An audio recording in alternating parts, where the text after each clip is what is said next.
இருக்குங்க. ஸ்ரீ கிருஷ்ணா ஜோதி நிலையத்திலிருந்து ஈரோடு ஜோதிடர் முனியாண்டி. நம்ம தினம் ஒரு ஜாதகம் அப்படிங்கிற கணக்குல ஜோதிட விளக்கங்களை பார்த்துட்டு இருக்கோம். இப்போதைக்கு நம்ம பார்க்கக்கூடியது 21/1/2026 பிறக்கக்கூடிய குழந்தையின் ஜாதக பலன்களை பார்க்கலாம். குழந்தை பிறக்கிறது புதன்கிழமை. விசுவாவசு வருடம் தை மாசம் 7ஆம் தேதி குழந்தை பிறக்குதுங்க. ஓடிட்டு இருக்க நட்சத்திரம் அவிட்ட நட்சத்திரம் 2 மணி வரைக்கும். சதய நட்சத்திரம் பார்த்தீங்கன்னா அதுக்கப்புறம் ஓடக்கூடிய அமைப்பு. மொத்தத்துல கும்பராசி ஓடிட்டு இருக்குதுங்க. கும்பராசிக்கு அமையக்கூடியது சந்திராசிரமமா கன்னிராசிங்க. கன்னிராசி சந்திராசிரமமா அமையக்கூடிய அமைப்புங்க. நட்சத்திர நாம எழுத்துக்கள் அவிட்ட நட்சத்திரக்குன்னு பார்க்கும்போது கா, கி, கு, கு இந்த பெயர் நாமம்லாம் தாராளமா குழந்தைகளுக்கு வைக்கலாம். அதுக்கப்புறம் சதய நட்சத்திரத்துக்கு உண்டான பெயர் நாமம்லாம் கோ, சா, ஷி, சு இந்த பெயர் நாமமா தாராளமா வைக்கலாங்க. அதாவது மதியம் ஒரு 2:30க்கு மேல. சரிங்களா? திதின்னு பார்த்தீங்கன்னா திருதியை திதியும், யோகம் பார்த்தீங்கன்னா வேதிவாதமும், கரணம் பார்த்தீங்கன்னா தைதுளை கரணமும், உச்ச கிரகம் செவ்வாயும், நீச்சம் ஆட்சி கிரகங்கள் எதுவும் இல்லை. பஞ்சபட்சின்னு பார்க்கும்போது மயில் தான் ஓடிட்டு இருக்குங்க. குபேர புள்ளின்னு எடுத்துக்கிட்டோம்னா ஆயில்ய நட்சத்திரம் 4ஆம் பாதம் கடகராசிலையும், அதிர்ஷ்ட புள்ளின்னு எடுத்துக்கிட்டோம்னா சுவாதி நட்சத்திரம் 4ஆம் பாதம் துலாம் ராசிலையும், துரதிர்ஷ்ட புள்ளின்னு எடுத்துக்கிட்டோம்னா சதய நட்சத்திரம் 2ஆம் பாதம் கும்பராசிலையும் அமையக்கூடிய அமைப்பு நல்லா இருக்குங்க. அவிட்ட நட்சத்திரத்துக்கு என்ன தசாபுத்தி அப்படின்னு பார்த்தீங்கன்னா செவ்வாய் தான் எடுத்தோடனே தசாபுத்தி நடத்துவாங்க. செவ்வாய் தசை ஒரு 7 வருஷமும், ராகு தசை ஒரு 18 வருஷமும், குரு தசை ஒரு 16 வருஷமும், அடுத்தது பார்த்தீங்கன்னா சனி தசை ஒரு 19 வருஷமும் தசாபுத்தி நடத்துவாங்க. இந்த தசையெல்லாம் நல்லா இருந்துச்சுன்னா தாராளமா குழந்தைகளும் சரி, அம்மா அப்பாவும் சரி நிம்மதியாகவும் ஒரு 50 ஆண்டு காலம் குழந்தை பிறந்ததுலேருந்து நிம்மதியாக வாழக்கூடிய சூழ்நிலையும் இது கண்டிப்பாக கொடுக்கும் அப்படிங்கிறத புரிஞ்சுக்கங்க. அதுக்கேற்ற மாதிரி ஆப்ரேஷன் கீது பண்ண வேண்டியது இருந்ததுன்னா கொஞ்சம் துல்லியமாக எடுத்துக்கிறது கொஞ்சம் சிறப்பு. இல்லை சூப்பர்சம் ஆயிட்டாங்க அப்படின்னு சொன்னாலும் என்ன மாதிரி பலன்கள்லாம் உங்களை வந்து சேரும் அப்படிங்கிறதையும் நம்ம பார்த்துருவோம். பிறப்பு நேரத்தை பொறுத்தளவுக்கு செவ்வாய் திசை கொஞ்சம் குறைஞ்சிக்கிட்டு வருங்க. 2 மணிக்குள்ள அது முடியக்கூடிய அமைப்பு. அதுக்கப்புறம் ராகு தசை முழுசா 18 வருஷம் நடத்துறாரு அப்படிங்கிற கணக்கையும் நம்ம எடுத்துக்கலாம். அப்படின்னா ராகுக்கு எது தோஷம் இருந்ததுன்னா முழுசா குழந்தைகள் பாதிக்கப்படுவாங்க. அப்பா அம்மாவும் பெத்தவங்களும் பாதிக்கப்படுவாங்க. அப்பனா அந்த தோஷம் இல்லாம குழந்தைகள் பிறந்தாங்கன்னா கொஞ்சம் நல்லா இருக்கும். அப்படின்னு நம்ம பார்க்கும்போது கடக லக்னம், சிம்ம லக்னம் பாதிக்கப்படும். மகர லக்னம், கும்ப லக்னம் இந்த 4 லக்னங்கள் பாதிக்கப்படுவாங்க எடுத்தோடனே. அடுத்தது வர்றது பார்த்தீங்கன்னா, ராகு முடிஞ்சுட்டு குரு தசை உள்ள என்டர் ஆகும். குருவுக்கு ஆகாதவங்க பார்த்தீங்கன்னா, ரிஷப லக்னமும், துலாம் லக்னமும் கொஞ்சம் ஆகாது. சனி தசைக்கு கடகமும், சிம்மமும் ஆகாது. அது ஆல்ரெடி நம்ம மைனஸ்ல தான் வச்சிருக்கோம். கிட்டத்தட்ட இந்த 6 லக்னங்கள் பார்த்தீங்கன்னா ஆகாதுங்க.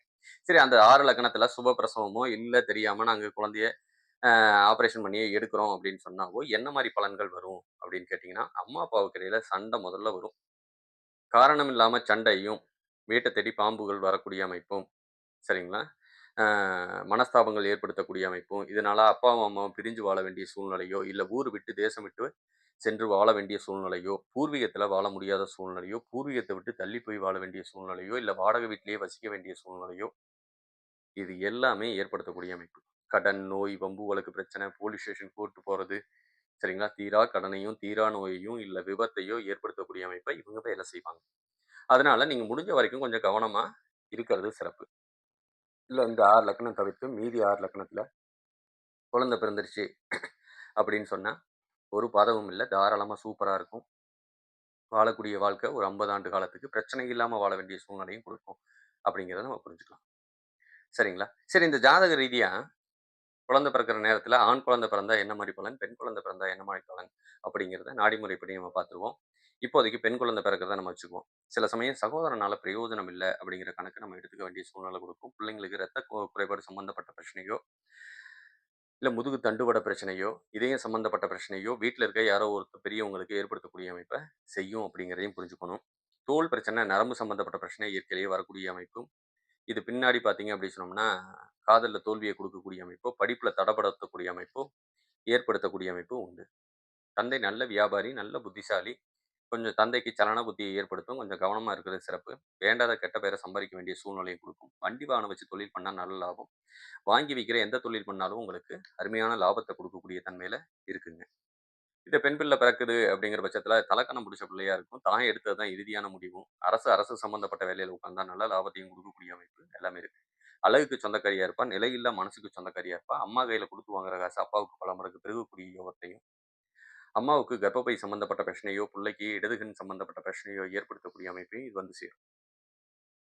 சரிங்களா? அப்பா எவ்வளோ சம்பாதிச்சாலும் கையில மிச்சம் பண்ணி வைக்க முடியாதுங்க. காரணம் என்னன்னா, பிரம்மகத்தி தோஷம் இருக்கக்கூடிய அமைப்பு. இந்த பிரம்மகத்தி தோஷத்தினால வருமானம் தடைபடக்கூடிய அமைப்போ, இல்ல வருமானம் வந்தாலும் உங்களுக்கு அத சேமிப்பு கொண்டு வர முடியாத அமைப்போ ஏற்படும் அப்படிங்கிறதையும் புரிஞ்சுக்கணும். வீட்ல யாரோ ஒருத்தங்களுக்கு ஃபைல் சம்மந்தப்பட்ட பிரச்சனையோ, நூல், துணி சம்மந்தப்பட்ட வேலை செய்யக்கூடிய அமைப்போ, ஒரு சில பேர் ஆசிரியரா இருக்கக்கூடிய தன்மையோ, குழந்தை பிறக்கிற நேரத்தில ஏற்படுத்தக்கூடிய அமைப்பு நல்லா இருக்கு. பின்னாடி புள்ள வக்கீலுக்கோ, நர்ஸுக்கோ இல்ல ஆசிரியராவோ போகக்கூடிய அமைப்பும் நல்லா இருக்கு அப்படிங்கிறத சொல்லிக்கலாம். இந்த ஜாதக ரீதியா இப்போ ஒரு ஆண் குழந்தை பிறக்குது அப்படின்னு நம்ம வச்சுக்கிட்டோம்னா, கொஞ்சம் சோம்பேறித்தனத்துக்கு சொந்தக்காரனாவும், அவன் எடுத்தது தான் இறுதியான முடிவுன்னு இருக்கக்கூடிய அமைப்பும், திருப்தியே அடையாத ஒரு பையனாகவும், சரிங்களா? செஞ்சா ஒட்டுக்கா வேலை செய்வான், இல்லன்னா திரும்பி கூட பார்க்க மாட்டாங்கிற சூழ்நிலையும் இதில வரக்கூடிய அமைப்பு. கண் சம்மந்தப்பட்ட பிரச்சனை, செரிமான கோளாறு சம்மந்தப்பட்ட பிரச்சனையும், சில சமயம் குடல் சம்மந்தப்பட்ட பிரச்சனை, வீட்ல யாரோ ஒருத்தங்களுக்கு ஆப்பரேஷன் பண்ண வேண்டிய சூழ்நிலையும் குடுக்கலாங்க. அம்மா கையில குடுத்து வாங்குற காசு பெருகும். நாளைக்கு இவனுக்கு வரக்கூடிய மனைவி அழகுக்கு சொந்தக்காரியாவும், நிலையில்லா மனசுக்கு சொந்தக்காரியாவும், அதிகாரத்துக்கு சொந்தக்காரியாவும் வரக்கூடிய மனைவி உண்டு அப்படிங்கிறத சொல்லிக்கலாம். பையனுக்கு ஆணுறுப்பு சம்மந்தப்பட்ட பிரச்சனை, இல்லன்னா ஆணுறுப்பு சம்மந்தப்பட்ட ஏதாவது ஒரு ஆப்பரேஷன் பண்ண வேண்டிய சூழ்நிலை இதெல்லாம் ஏற்படுத்தக்கூடிய அமைப்பு வருங்க. தோல் பிரச்சனை, நரம்பு சம்மந்தப்பட்ட பிரச்சனையும், படிப்புல தடப்படுத்தக்கூடிய அமைப்பும், சொல்லி சொல்லி தான் படிக்க வைக்கணுங்கிற சூழ்நிலைக்கும் இழுத்துட்டு போவான். வண்டி வாகனத்தில கொஞ்சம் கவனமா போகணும் தந்தைய பொறுத்தளவுக்கு. இல்லன்னா விபத்துக்கள சந்திக்க வேண்டிய சூழ்நிலையும், குழந்தை பிறக்கிற நேரம் உண்டு அப்படிங்கிறத எடுத்துக்கலாம். இது எதுவரைக்கும் இருக்குன்னா, இன்னும் கிட்டத்தட்ட 1 1/2 வருஷம் காலத்துக்கு இருக்குது. கொஞ்சம் கவனமா இருக்கிறது நல்லது. சரிங்களா? சரி குழந்தை பிறக்கிற நேரம் கோச்சாரத்துப்படி எங்களுக்கு சுப பலன்கள் வந்து சேருமா? அப்படின்னா, சுப பலன்கள் உண்டு. எப்பன்னா வர வைகாசி 18ஆம் தேதிக்கு மேல வந்து சேரும்.